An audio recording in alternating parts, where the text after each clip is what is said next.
Inside New Orleans Sports with Eric Asher is underwritten by... At Villeries Florist, we deliver the magic of flowers 7 days a week to the North Shore and South Shore in the New Orleans area. Whether it's for birthday parties, baby celebrations, Villeries provides colorful floral displays for all.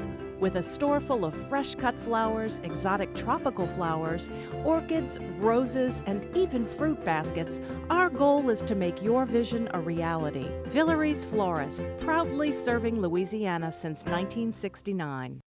Mr. Ed's Oyster Bar and Fish House has been shucking here since 1979. Located at 3117 21st Street in Metairie, Mr. Ed's Oyster Bar and Fish House offers raw, fried, and grilled oysters, as well as a range of Cajun and Creole dishes. Enjoy a dozen with a smile.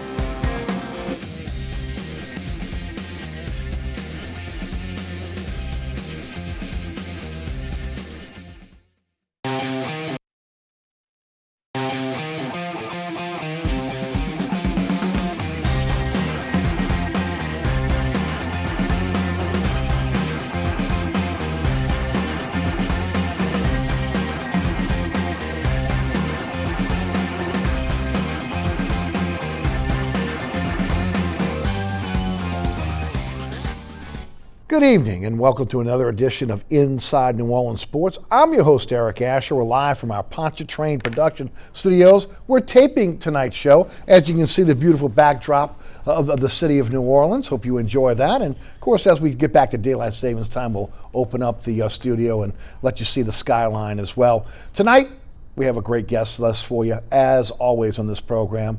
Les East of CrescentCitySports.com and also Glenn Gilbo of USA Today Network join us on the program. Hope you enjoy the next hour as we talk a lot about the home teams.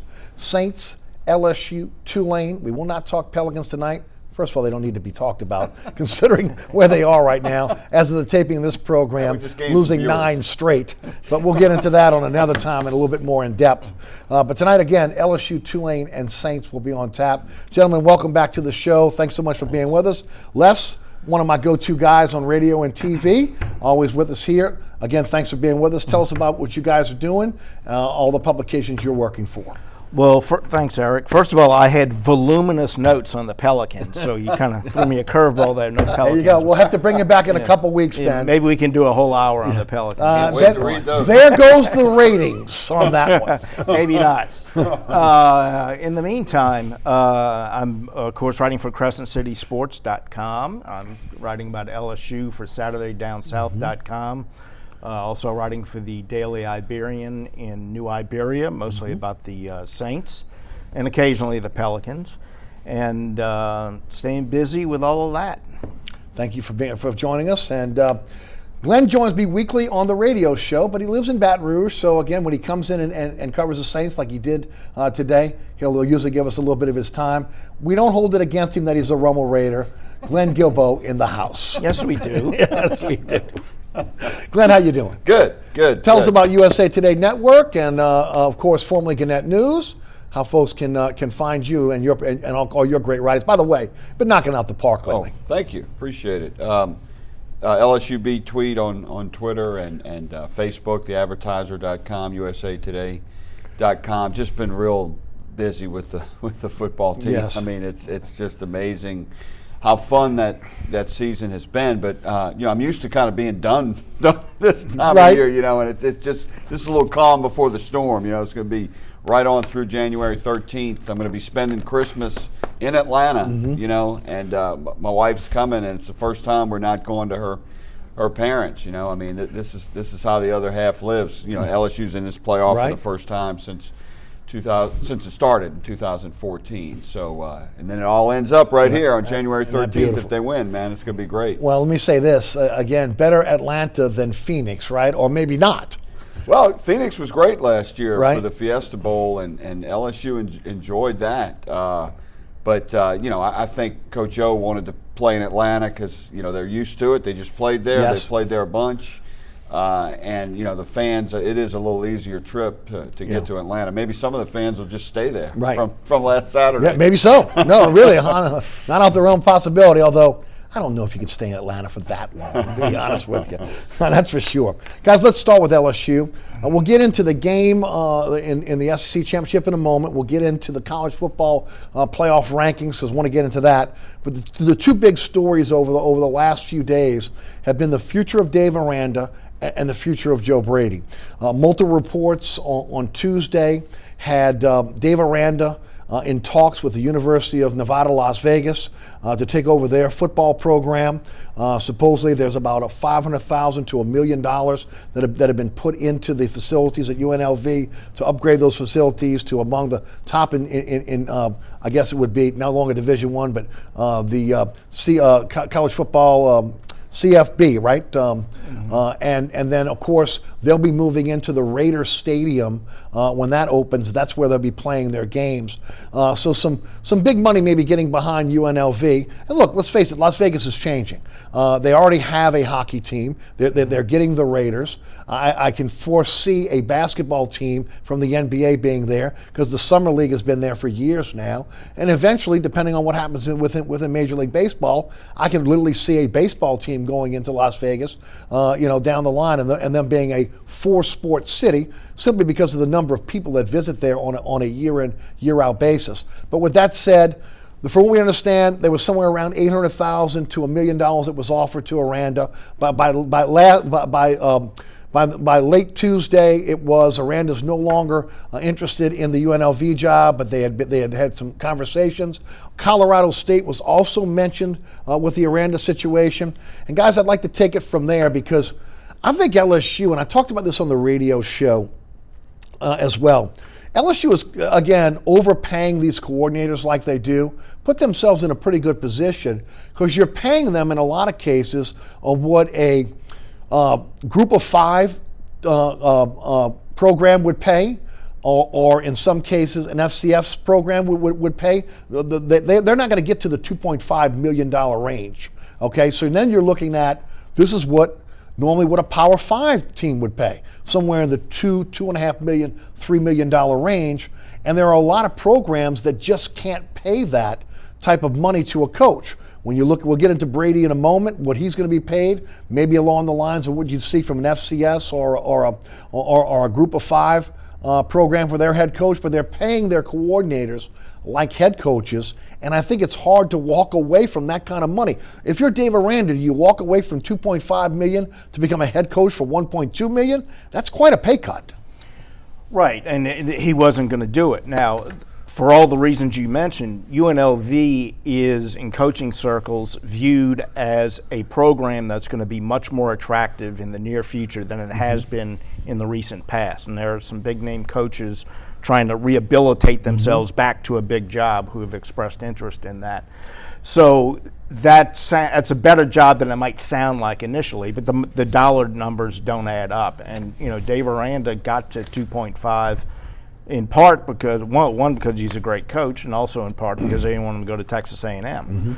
And in keeping him away from Texas A&M, like you said, they put themselves in a position to protect themselves against a lot of job offers. Now, the bloom is off the rose a little bit this year because the defense has been a little bit inconsistent, and I could see how Dave Aranda might be thinking, let's look around and see what's out there, but UNLV isn't the job that's going to lure him out of Baton Rouge or away from $2.5 million. Right, and to your point, and I'm going to get into this in Tulane, and before the end of the program today. Anytime you start looking at other jobs, if you've had maybe a little bit of a hot seat or a warm seat, either the fans are going to do one of two things: let him go, he's not worth it, or wait a minute, he's looking to leave, we can't let that happen. Aranda at least will get the vibe from the fan base on, again, how much he's beloved here in Louisiana and in Baton Rouge. Well, I think Dave Aranda's best move is to stay in Baton Rouge right now because he's going to have a lot more players coming in over the next couple of years because of this fantastic season they've had. Even though it's mainly offense, I mean, they're going to LSU's name is so much bigger now than it was just a year ago. So he's going to have more players coming in, and I think he can do better at LSU, and he can do much better as a head coach than UNLV. That would have been a bad bet. Excuse me.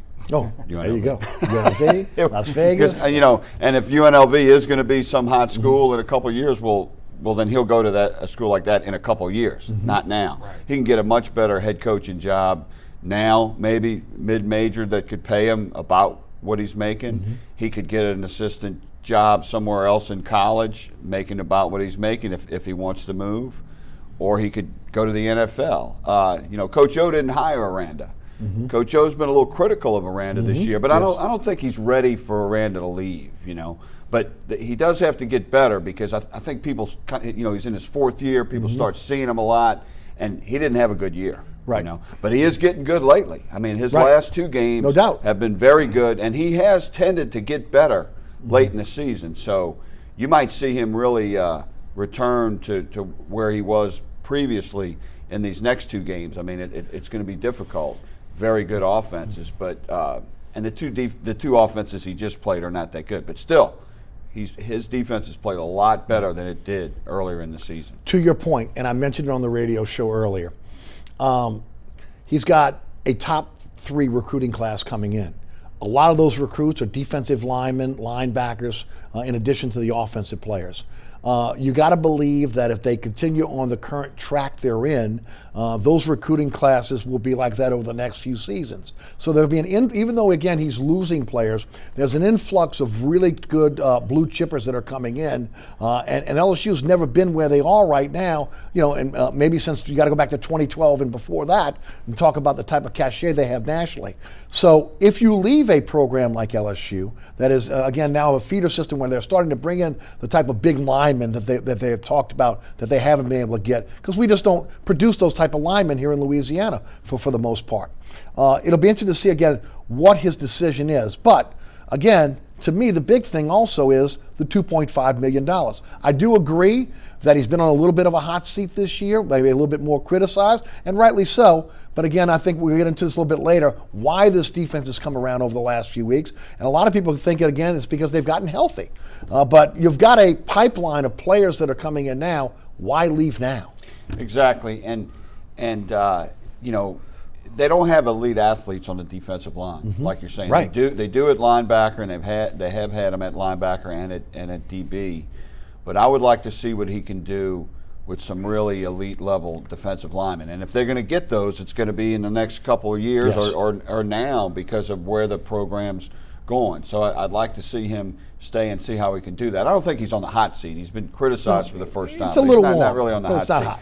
But I'll tell you this: if he does leave and go get something, it wouldn't be that big a deal at all because Coach O has really shown how to hire assistant coaches, and I would like to see the defensive coordinator he brings in. Yes, because I think he could bring in a good one if he does leave, if Dave does leave, because that's his side of the ball. Yeah, and look how well he's done with his assistants on the offensive side. Not only Joe Brady, but James Craig, excellent offensive line coach. Bush has been an excellent secondary coach. McMahon on special teams. I mean, that's one of the best things O has done since he got the job, is improve the staff. So I'm sure he could bring in a great DC if Dave does leave. Right. Let's talk a little bit about that pipeline of players that are coming in.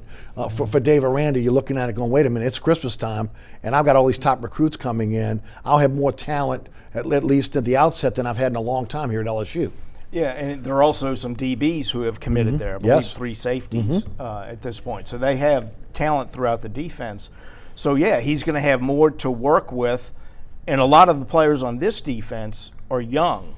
So they're going to be around for a while, and they're going to be maturing, even though they are going to have some key losses. Grant Delpit, I'm sure, being one of them. But there's going to be more talent for him to work with. And the flip side of that is, you know, wide receivers and quarterbacks are calling LSU for the first time ever. Yes. Like, I want to come there. So Dave Aranda is going – he may not have an offense like this going forward, but from now on he's going to have a better offense on the other side of the ball, and he's not going to have to carry the team the way he did the last 3 years with his defense. So I think they've gone through a transition period where this year it kind of got skewed a little bit, where the defense was a little bit off and the offense was historic. But I think they're about to settle into a situation where going to have very good offense, very good defense, and I think that's another reason why sticking around would be attractive to him. I was a little surprised when I heard UNLV when you heard Missouri and Arkansas were open. I mean, if you're going to make the jump, why not jump to another SEC school? Why not jump to a Power 5 school instead of one of the Group of 5 or, again, an FCS school? To me, that would be the more favorable thing. They could pay him along the lines of what he's getting at LSU. I'm talking about a Power 5 school or another SEC school. I don't understand why, the jump to a UNLV. That's why when I first heard it and people were texting me about it, I'm like, I don't know if I'm buying into that. Simply, I understand what it's going to be maybe in the future, but it's not there now. Right, and I think we have to be careful about what the circumstances are. Yeah, some fans might interpret this as him looking around. But, if somebody calls you up and says, we want to talk to you about giving you a higher position than you currently have, you're probably going to say, okay, what are you talking about? And then when they get to the dollars and cents, maybe it doesn't make sense. Yes. But if somebody calls up and says, I want to take you from being a coordinator to a head coach, most people would listen to that. So I don't know if this was ever serious or not. I doubt that it was. And I don't fault him for allowing it to get to the point that it did, which was still pretty preliminary. So, he's not going to leave to become a head coach at a place like UNLV, and he's not going to leave to be a coordinator somewhere else unless it's the NFL. Yeah, I agree. So even though he's gotten some criticism this year, and like Glenn said, justified to some degree, he still holds a lot of cards, and he's not going to give up the really, really good situation he has unless an even better one comes along, and this one doesn't come close to reaching that level. And guys, also remember, zero buyout for Dave Aranda. So he has the freedom to move if he wants. There's no negotiation here. He finds a place where maybe he wants to take the next step. He's free to move. Yeah, but I don't think he's a hot head coaching candidate. I mean, Missouri and Arkansas didn't look at him. Right. They didn't he's not seen as that kind of a candidate yet. I mean, he really hasn't had a great defense at LSU. I mean, really, LSU fans don't want to hear this, but his best defenses have not been as good as Chavis's best defenses. Now, his worst defenses have been better than Chavis's worst defenses. But and offense is much better now than it was. But he really hasn't played up to his salary as the coordinator. I mean, he's been very good, right, but he hasn't been great. I mean, it's not like he's been as good as Matt Venables at Clemson. I think he's still got a ways to go, and he's had plenty of talent. D-line maybe not, but he's got first rounders from linebacker and DB all over the NFL. No doubt. And Orgeron's criticism of him, he used the word schematically out of balance, with the quarterback runs at Ole Miss. So that those words are about coordinating and adjustments. And he hasn't done well in that this year. But I still think he's very good and can do better. Do you agree with Glenn? Yeah, I think so. I would love to have seen Dave Aranda coach the 2011 defense. Not that Chavis didn't do a very good job, but that was one of the most talented defenses in the history of the SEC. And I'd like to have seen what Dave Aranda had done with that. Maybe they'll get to that point here in a few years. But they've had a lot of talent since then. They have, too. But they didn't have the defensive line that they had then with Benny Logan and Michael Brockers and Sam Montgomery. Sure. And the NFL draft shows it, right? Right. Because they haven't had the top picks like they've had on the defensive line like they've had in the past. But since then, you got after that team, Jamal Adams, first round, Tre'Davious White, Devin White. There's plenty of players, but offenses are much better than they were in 2011 too. And you've had the graduate transfer quarterback come around too. Yeah, which again, which is something that I think, and even we'll talk about Tulane a bit later on. I think a lot of teams are going to take advantage of, much like LSU has done and had so much success with. Let's talk about Joe Brady. Again, the Broyles Award winner, top assistant coach in college football. Expected to get a raise. Some are talking around somewhere over $1 million, 1.2, 1.8. Who knows what the numbers are at this point. This is a guy, and look, you guys are out. You're at the facility every day, Saints facility. You're at the Saints facility whenever you can get there. I watch this stuff very closely in terms of assistant coaches. I didn't know who Joe Brady was, and I've talked Neither to did Sean Payton. No, seriously. Maybe, and all of a sudden, this guy, and look, he gave a lot of credit when he gave his speech about the getting the Brawls Award, about talking about being with the Saints and being able to absorb everything that went there in terms of the Sean Payton offense. And look, he's taken that to LSU. He's a hot commodity right now. Okay. LSU is going to have to pay him to be able to keep him. Looking at the blueprint of success for keeping Aranda, overpay your coordinators a bit. It's a little bit harder for them to move on because of, again, what the other jobs can pay, or if they're looking to get a head coaching job. Guy hasn't even been an offensive coordinator yet. What do you think about Joe Brady staying at LSU, at least short term? And then I'd like to throw this in as a backup to that, a caveat to that. Ensminger. What happens with Steve Ensminger going forward? Because I would hate to see Brady be the offensive coordinator next year and Ensminger not in that booth with him. Mm-hmm. Well, and this is what I was going to say is, doesn't Steve Ensminger deserve a raise? Absolutely. $800,000 a year right now. Yeah. He's got to be making over $1 million if he stays, right? Yeah, I would think so. He's the coordinator. He's the general, yes, as Orgeron says. Agreed. He's the general. So now they're in a unique situation in that Steve Ensminger's control of his ego and his love for LSU are both strong enough that he can handle this situation, whereas most coaches couldn't. But at some point, do you have to say Joe Brady's the guy who runs the offense? And if he does, I mean, is he the guy sitting? Do they swap seats in the press box? Right. Who has the final call? Yeah. Is it Ensminger or Brady? So that's something they have to work out. I think they've managed to work that out pretty well. It looks like Ensminger has given more play calling ability to Brady as the season has gone along, and it's worked out just fine. So that's cool, but I don't know that this can last long term. You know, Joe Brady is going to get an opportunity to be a coordinator or more very soon somewhere, and he deserves a raise now in order to try and keep him.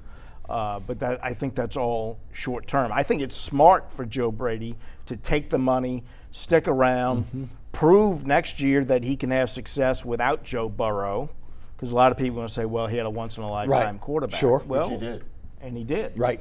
Now let's see what he does with another quarterback. So to run off, and I don't know if the offers are going to be there, but to run off and take on more responsibility with so little experience, I think might be a mistake on his part. So leave the training wheels on again this season. Maybe down the line within the next couple years, take those training wheels off, whether that's here at LSU or elsewhere with another program. I think that makes sense. But, you know, how long that works at LSU with Steve Ensminger, I don't know. But I think it's remarkable that the two of them have coexisted to the degree that they have and had the success. And give Brady a lot of credit, giving Ensminger a tremendous amount of credit.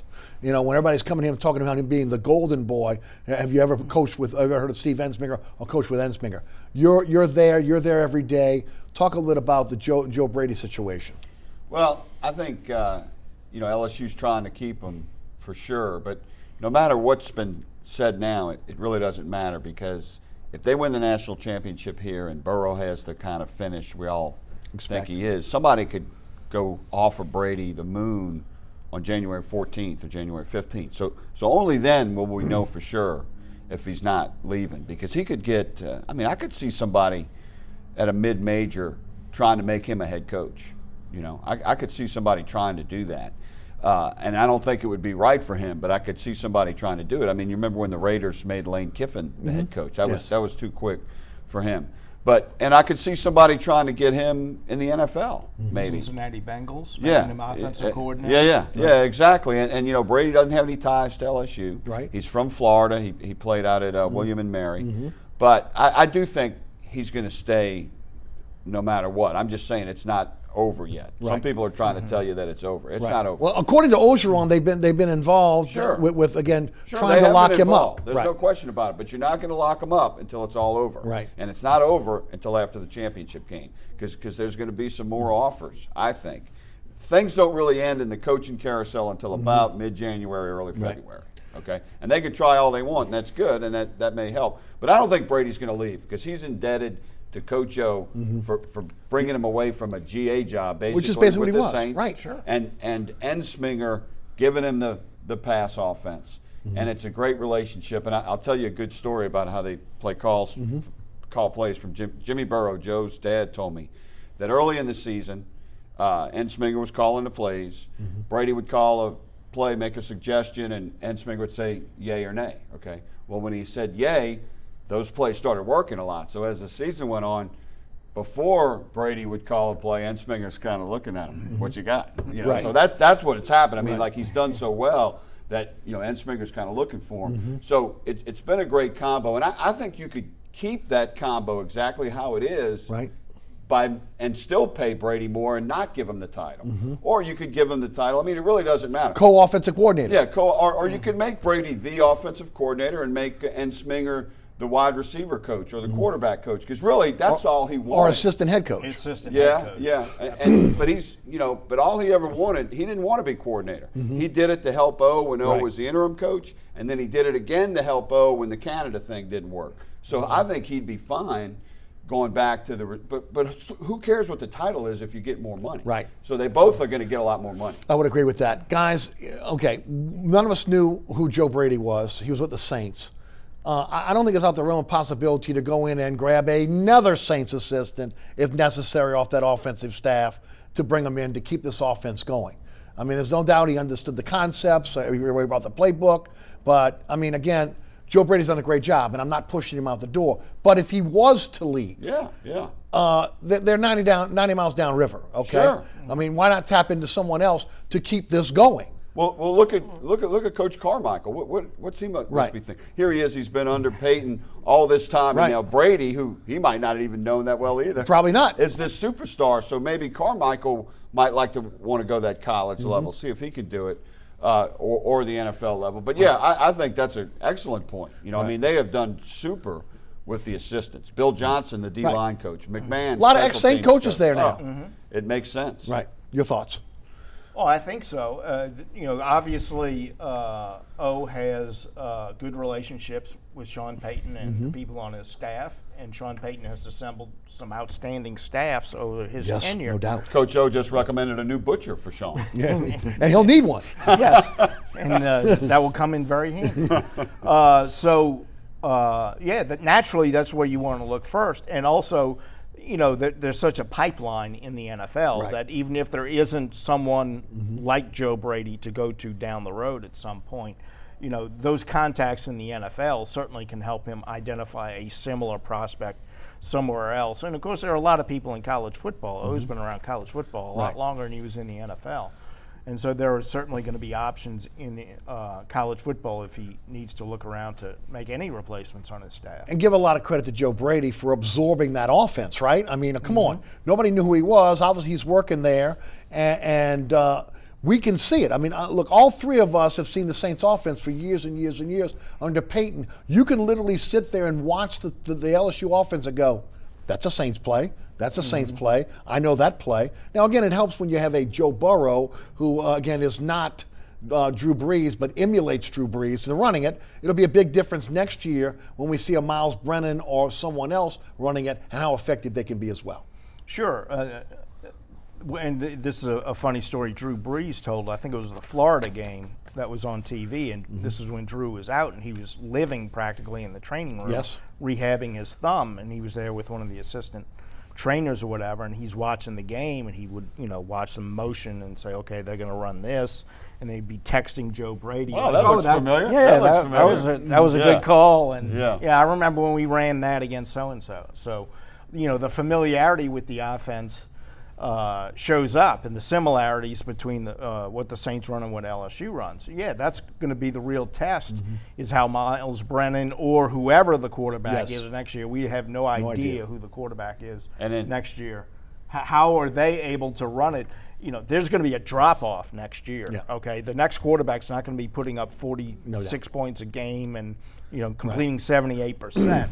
But that's going to be the real test, is how someone not as seasoned, not as smart, not as talented as Joe Brady, how well can they thrive in that offense? Yeah, that's when we'll see how good Joe Brady is. That's Yes. his litmus test. I mean, I think he's done extremely well, and he's helped Burrow, but I think Burrow has helped Brady.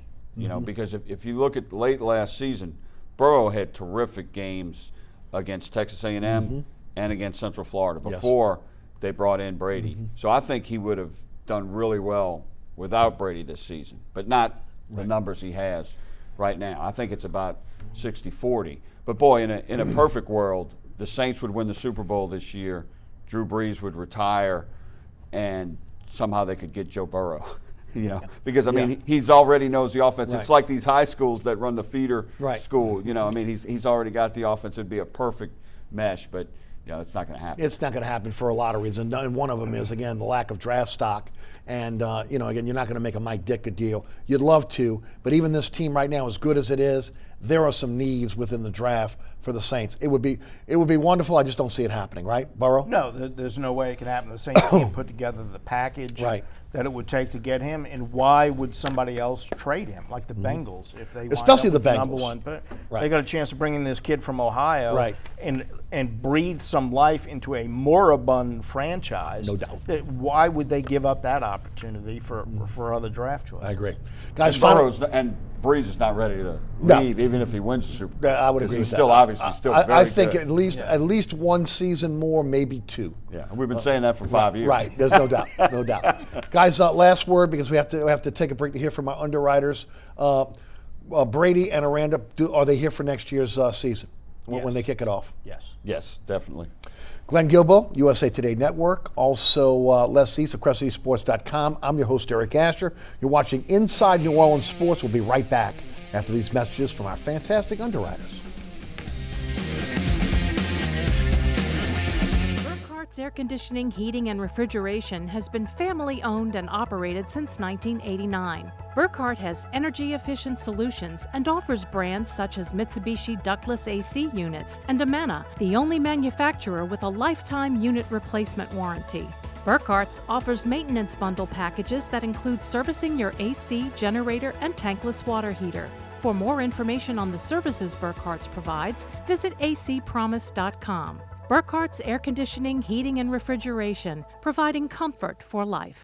Located at 3701 Iberville Street in Mid-City is Katie's Restaurant and Bar. Open 7 days a week, Katie's offers daily specials for lunch, dinner, and Sunday brunch. Serving New Orleans cuisine such as fried shrimp platters, grilled redfish, and a fully stocked bar.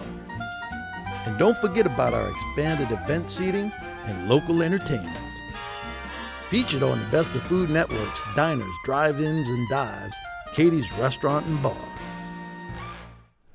Welcome back to Inside New Orleans Sports. I'm your host, Eric Asher. Les East and Glenn Gilbo are our guests tonight. We continue to talk about LSU. We'll get into the Saints and Tulane in just a few minutes. Guys, College Football Playoff Committee finally gets it right. They tried to perpetrate a fraud for the last few weeks, putting Ohio State before LSU. Only because, again, look, not that Ohio State is not a good team, not that Ohio State on a neutral site could not beat LSU, okay? But it is about the body of work. It is about the resume. And LSU's resume was stronger than anyone else's in the country. I understand why they did it. This is made for TV. Okay, trying to get people talking about it. Conversations on my talk radio show, on blogs, on the internet, etc. But at the same time, again, I thought that they really disrespected the LSU team by not having the number one. LSU number one, Ohio State number two, Clemson number three, Oklahoma number four. LSU will take on Oklahoma December the 28th in the Mercedes-Benz Stadium in Atlanta. Ohio State and Clemson play out in Glendale, Arizona, in Phoenix. In the Fiesta Bowl, the Peach Bowl is where LSU will be going. Guys, the committee got it right. Were they wrong not to have LSU number one since the poll came out, considering what their resume was?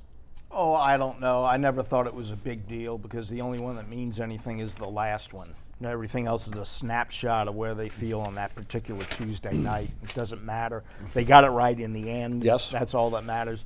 I can understand them looking at it in the wake of the Alabama game, the Ole Miss game, and some of the Texas game earlier in the season. I understand them looking at LSU like everyone in Louisiana did, and so what's going on with this defense? Right. When is this defense going to cost Joe Burrow a game? Right. But we still want to be number one. Yeah. So they can say that, but then they still want to be number one. Yeah. We can do that to our pledges. Yeah, but you can't. nobody else can do that to our pledges. So I can understand how they would look at that and say, yeah, LSU has more top 10 wins, but, Ohio State is playing better on defense right now. Maybe Ohio State is a more complete team right now. That doesn't mean they were going to put them there in early December, and so it didn't matter once they got it right in the end. So I always thought that was overblown. In the end, when you look at it, especially last Saturday, being able to look at those two games back to back, you looked at that and you said, LSU right now looks better than Ohio State. Even though Ohio State had a nice second half, LSU looks better. They have a better resume. The defense has gotten better, and they got it right in the end, and that's all that matters. Yeah, and then Georgia was number 4. LSU beat them bad. Wisconsin was number 8. Ohio State struggled with them. So that's pretty simple right there. And LSU probably would have stayed at number 1 most of the season had their defense played better. That was the only little chink, and, it didn't really matter that much. I mean, they had a tougher schedule than Ohio State, but Ohio State did play better defense throughout. And But the amazing thing, I mean, and what happened with LSU, I mean, they are the first team since Notre Dame in 1943 to beat 5 top 10 teams at the time they played. Texas is no longer. So that right. In the end, that really got it. Yeah. I want to talk about the defense for a moment. Why is the defense better today than it was 3 weeks ago, a month ago? Is it that they got healthy? Is it that they got acclimated to the offense? Is it all the above? Is it something else? I think they just got better. I think maybe Coach O got involved because he does have his hand in the defense, and I think Aranda just got better. I mean, they are healthier, but they were healthier before when they were struggling, okay? And I would say, they do miss Michael Divinity. That was a tough loss. But the other injuries, they got those guys back pretty much in time. Grant Delpit was never quite the same, but that wasn't the problem. They were out of alignment. The middle had problems. Yes. Aranda was doing too much cute stuff. He should have played more prevent late in the Alabama game. It was ridiculous to have Stingley on man-to-man defense late in the game like that. So I think Aranda's just sometimes he's trying to be a little too cute, okay? And I think maybe he's kind of got back to basics. You got the best players. And a combination of maybe a little healthier, too, is why they're playing better. Your thoughts on the defense? Why now? Yeah, I think it's a combination of all those things. I do think Delpit got better toward the end of the season. I think the talent and depth on the defensive line was not as good as maybe we wanted to think it was. I think some of the young players grew up over the course of the season after 12 or 13 games. And then something you alluded to, reading between the lines of O's comments and watching these last 2 games, I think Orgeron finally got in Aranda's ear and told him, you have to blitz from the beginning. There have been so many games where he tried to get a pass rush with the front 4 or 3 early in the game, and it didn't work, and then he started blitzing in the second half, and they got a pass rush, and they played better. These last 2 games, he's been bringing more people early in the game, and I think that has helped, and I think Orgeron got in his ear and had that change take place. Plumlee, for Ole Miss, he went on a tear against LSU in the second half. Some can say, well, the game was out of reach, LSU relaxed, whatever it was. Jalen Hurts for Oklahoma, running quarterback. Justin Fields for Ohio State, running quarterback. If they're going to see Oklahoma, if they're going to see Ohio State, they're going to have to deal with, again, running quarterback. Are they prepared to be able to handle that after what we saw against Ole Miss? Yeah, I think, they better be, especially Hurts. I think Hurts is the best of the quarterbacks other than Burrow in this group. And he's cool. Although the kid from Clemson is not bad. Yeah, but he's not. He's going to be the better pro. A little erratic and not a great runner. But not a great runner. But we're not talking about the pros yet. But you're right. He will be a better pro. They've got to get better at that, and it's I assume they will be better at that. But it wasn't very complicated plays. And again, that's what I was talking about when Aranda tries to be too cute. What Bill Arnsparger used to always say, have your players in the right spots. And that's what you have to do when the quarterback's running. like that, and because they're definitely going to try it, because Arkansas used it with some effect, impact after Ole Miss did it so well. So that's one thing they got to do better, because you didn't see it from Fromm. He's not a running quarterback, but you're definitely going to see it from Hurts. Yeah, and Tua was injured, so they really see it there. Your thoughts? Well, one thing they have going for them is they have 3 weeks to get ready for Oklahoma, and then if they win that game, they'll have, I think, 16 days to get ready for the other team. So that gives them more time to focus in on those schemes. I don't know how much time they spent on Ole Miss's offense coming off of the Alabama game, but obviously not enough. Right. But that was an adjustment too by Ole Miss. That was a second half adjustment. Second half adjustment. And they got beat on. And the thing that doesn't get That brought up Rand enough didn't readjust on. is Rich Rodriguez is an outstanding offensive coach. There's no doubt. And he got the better of Aranda in that in that adjustment period in that game. So, the other team gives out scholarships too. So you have to keep in mind, that's Rich Rodriguez there, who's a very good offensive coach that they were dealing with. Coach. Yep. Should have been. And so the added time I think will be helpful. The thing about Jalen Hurts is, do you get the Jalen Hurts who's turned the ball over like crazy for the last month, or do you get the guy before that who actually made the Heisman Trophy competition up until the last month? So that makes a big difference. If he can solve his turnover issues, he can do a lot of damage to that LSU defense. But if he turns it over a couple of times like he's been doing, they're going to have a hard time staying in that game. 2 final questions on LSU. Joe Burrow wins the Heisman? Oh, without question. Okay, slam dunk. He won it November 9th. Landslide, maybe the biggest gap. It'll be in the top 5. Okay, top 5. OJ's number 1. I think it'll be close. Yeah. I looked it up. OJ had the most votes. The highest percentage was Troy Smith. Right, Troy Smith State. from Ohio State. Yeah. 'Cause I read that off yesterday. He had the most votes, but you're right. Came back. Troy Smith did from Ohio State. LSU wins the national championship. I think so. The one caveat I will say is we do not know how good Clemson is. They've been the best program in the country for the last few years, better than Alabama for the last few years, and they have not been tested this year. So, Clemson may be a sleeping giant in all of this, but to answer your question, I think LSU wins it. Right, just because you don't have the best schedule doesn't mean you're not the best team. Right. Remember when Alabama won the national championship right here in '92 when they beat Miami? They had played nobody. Right. But it doesn't matter. They were still the best, and that could happen with Clemson. I think Clemson, all 4 of these teams are really good. I mean, I think LSU will beat Oklahoma. I think they could lose to Ohio State or Clemson, but it'll be a real close game. But I just think Burrow is going to end up winning the game. Yeah. I feel about Burrow like I do about Breeze most of the time. He's going to come back and win the game. Yeah, I think LSU will win it. Let's talk Saints. Saints now 10-3, 48-46 losers to the San Francisco 49ers. They are now the number 3 seed in the NFC. They will need help to get the first round bye and to have home field advantage throughout the playoffs. We'll get into that in a moment. But the big news this week has been the injuries now on the defensive side of the ball. Davenport has a Liz Frank injury. He is out for the season. Rankins has an ankle injury, unknown if that is a high ankle sprain or if there's ligament damage, or again, how long he will be out. I'll take you first, Les. How significant are these injuries for what was looked at as maybe the strongest part of this team when you talk about the depth and again, the rotation, which again has been a big part of keeping these guys fresh all season long?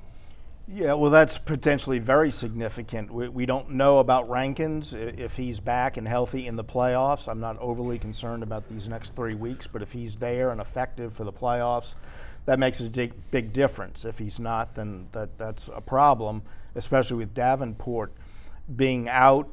Davenport was taking advantage of the attention, I think, that Cam Jordan gets on the other side, and had become a pretty good pass rusher, a pretty good player on the other side. That cuts into their depth. Trey Hendrickson, when he's been healthy, has played very well, especially in the pass rush. True.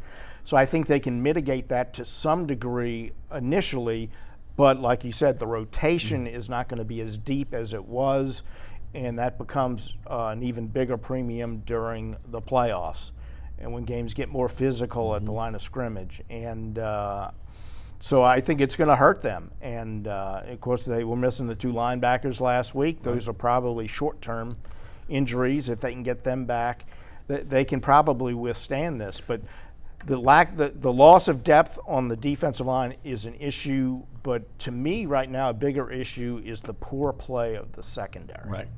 Right. Alonzo Klein out. They've had 18 days from Thanksgiving to the game again on Monday night to be able to get ready. You anticipate them being back? I don't know about Alonzo. We did see A.J. Klein in the locker room on Monday. We'll know more later in the week. But I got the sense that there was at least some optimism on his part that he might be able to play this week. I don't know about Alonzo, but I think we're going to see probably both of them back in the short term, if not Monday night. Right. Talk a little bit about the defensive line. Look, Edwards Jr. is on this line. He's been part of the rotation now more. Obviously, you've got Granderson, who the Saints liked enough, even with the problems with the law and the jail and everything else. They kept him. He's shown flashes when he's had an opportunity to play. You talk about Tuttle, who as an undrafted free agent has played really well in that rotation. They bring in Noah Spence, who was a free agent, formerly with the Buccaneers, a second-round pick. Played a little bit with Washington this year, but was on the street. Look, it's hard to find guys on the street at this point. Talk about that rotation, that rotational depth. How does that affect this team going forward? Well, I think those injuries just really hurt them as a whole against the 49ers. Even, Peyton was surprised at how the score got out of hand. I just think these, they're going to be limited on defense the rest of this regular season, but the schedule is not that hard. It's not as hard as what San Francisco has left. Which could help the Saints get higher in the seeds. But I think they have enough with just the offense and the defense just surviving that they can win the rest of their games. Hopefully Jerry Cook will be back soon. He was having a great game before his concussion. But the offense is going to have to carry the defense right now, I feel. And parts of this season, the defense carried the offense. It was a great defense until these injuries came around. So I think offense carry them through the regular season, get healthier for the playoffs, and they'll have a shot. To your point about the secondary, not a lot of injuries back there. Lattimore was injured early in the season. Haven't seen a lot of injuries. Basically, those guys have been injury-free, but we've seen a step back from Marcus Williams once again. Last week was Von Bell's worst tackling day, maybe as a Saint. CJ is still learning the scheme, learning how to be a pro, and Eli Apple has become a target. No question. You saw that from the get-go on Sunday. San Francisco went right at him immediately and had a lot of success there, and he has committed a lot lot of penalties back there when he's not been getting beat. He's also played well at times. But he's got to play more consistently well than he has, or teams are going to keep attacking him the way they have. And Sean Payton rarely says anything negative about his players, but on the conference call Monday, he seemed to make a reference to Marcus Williams that was rather negative, saying they needed to play better in the deep coverage with the safeties. And that kind of struck me, that he must have been trying to light a fire under him, or he was still angry about that 75-yard touchdown pass in Sunday's game that Williams gave up. I'm not sure which it is, but those are the two guys that are being targeted, Williams and Apple, and they have to do a better job, because with Davenport gone, I don't know that the pass rush is going to be as good as it's been, and it's been outstanding most of the year. So that's, to me, the biggest concern on the team going into this stretch run is the pass defense, especially the coverage element with the secondary. Let's talk a little bit about the offense, specifically what's going on with the offensive backfield. There was a time when Teddy Bridgewater was under center where they really leaned on Latavius Murray, and he delivered. It doesn't look like Kamara is the same player right now, the ability to be able to, absorb contact and still get yards. I don't like the way that he runs, that they run him up the middle, although I had Mike Triplett on my program this week. He went through the analytics and said, look, he's playing well when they run him through the middle. I just don't think he's the same player. I mentioned many times on my radio show, where's the Reggie Bush playbook? Okay, where they used him as a decoy, where they used him in the more in the passing game than trying to force feed the run, and using Murray more. What's going on with that offensive backfield? Because to me, if Murray's running as well as he is, why not utilize him, especially with, again, not having that quote-unquote number 2 receiver? Kamara can just as well fill that role if necessary. Yeah, and I think that's the key to the offense right now. I thought when Kamara first got hurt and was very limited, and you could see where he really was struggling, you started to see them figure out how they wanted to use Latavius Murray. And I thought they were evolving to a point where Murray was going to be featured a lot more in a physical type of running game, and Kamara was going to be used more in the passing game to make up for the absence of a lot of dependable wide receivers. And they haven't quite gotten all of that together yet. And it's a week-to-week thing with game plans, and maybe that's going to all come together here soon.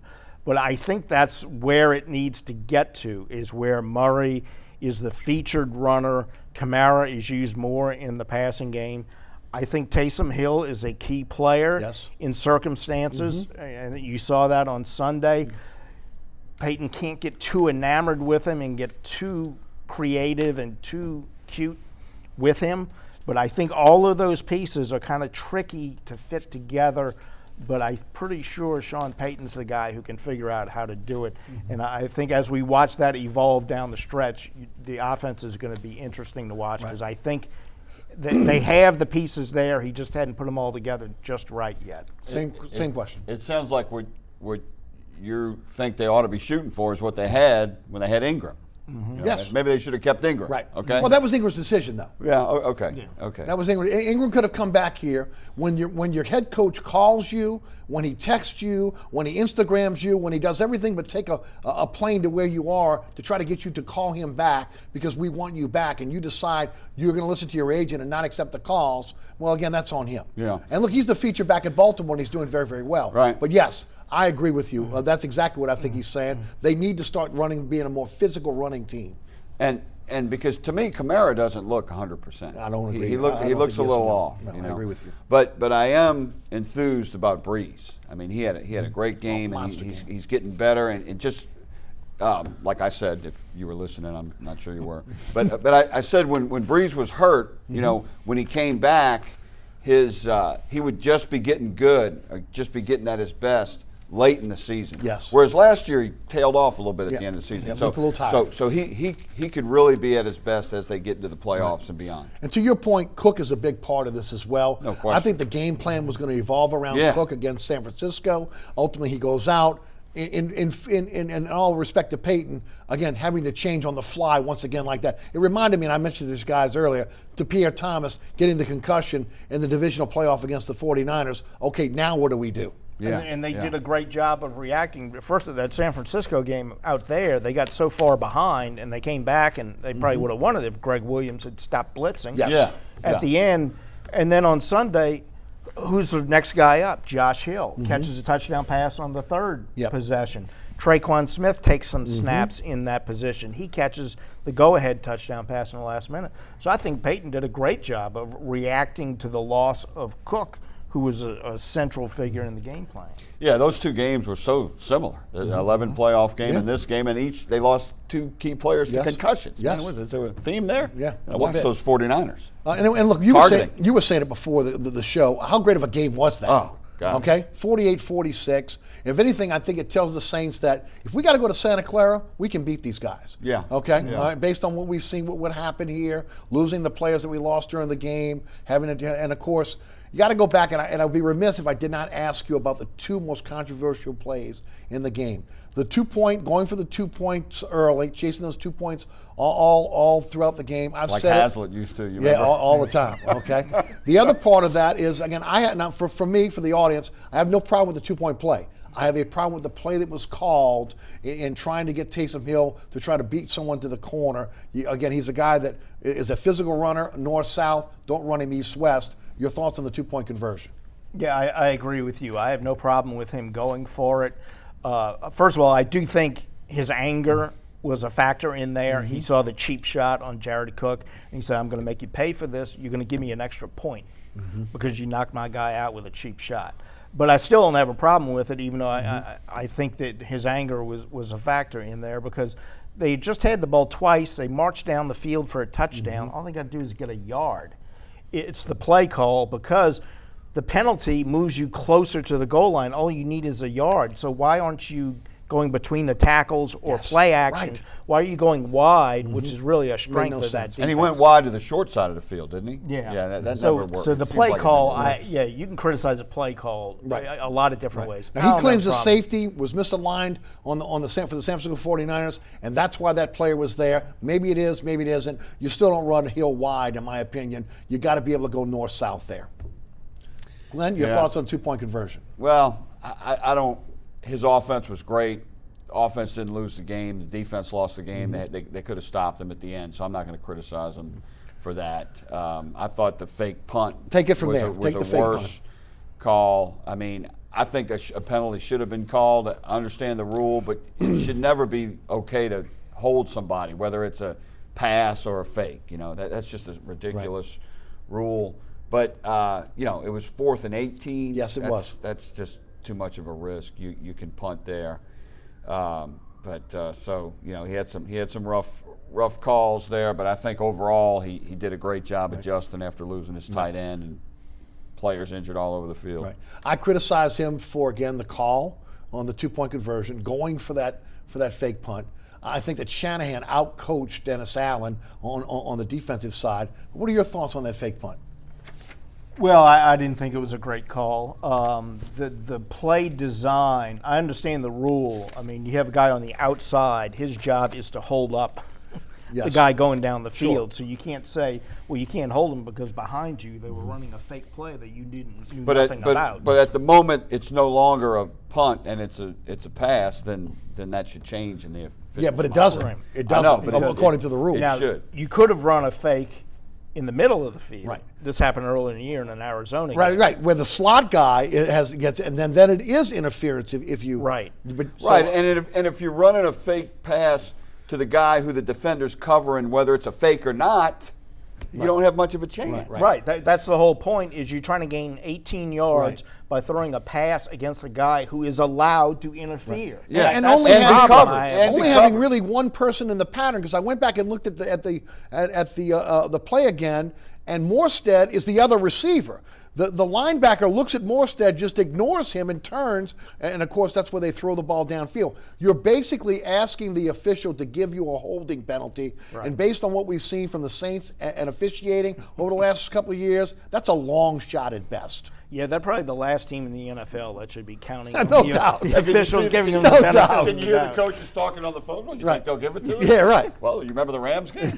Or even if you alert the official and say, look, this guy's holding, we're going to run this fake, Yeah. be They looking did. for it. I probably did, but that doesn't mean he's going to get it. Yeah. So I think, again, from that standpoint, I think it was a bonehead play, a bonehead call.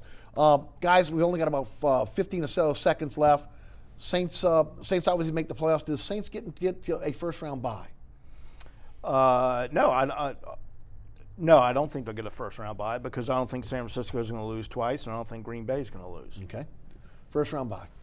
No, I think they're going to be maybe the 2 seed, but I still think they can get to the Super Bowl. Two seed, they'll have the first-round bye. Right now they're the 3 seed. That means they won't have a first-round bye. Oh, I thought you meant They'll number play 1 first seed. week. No. I think they will end up getting the 2 seed and get a first-round bye, and I think they're still going to get the Super Bowl even if they have to do it on the road. Beautiful. Glenn Gilbo, USA Today Network, Les East of CrestCitySports.com, and so much more. Thanks for being with us tonight on Inside New Orleans Sports.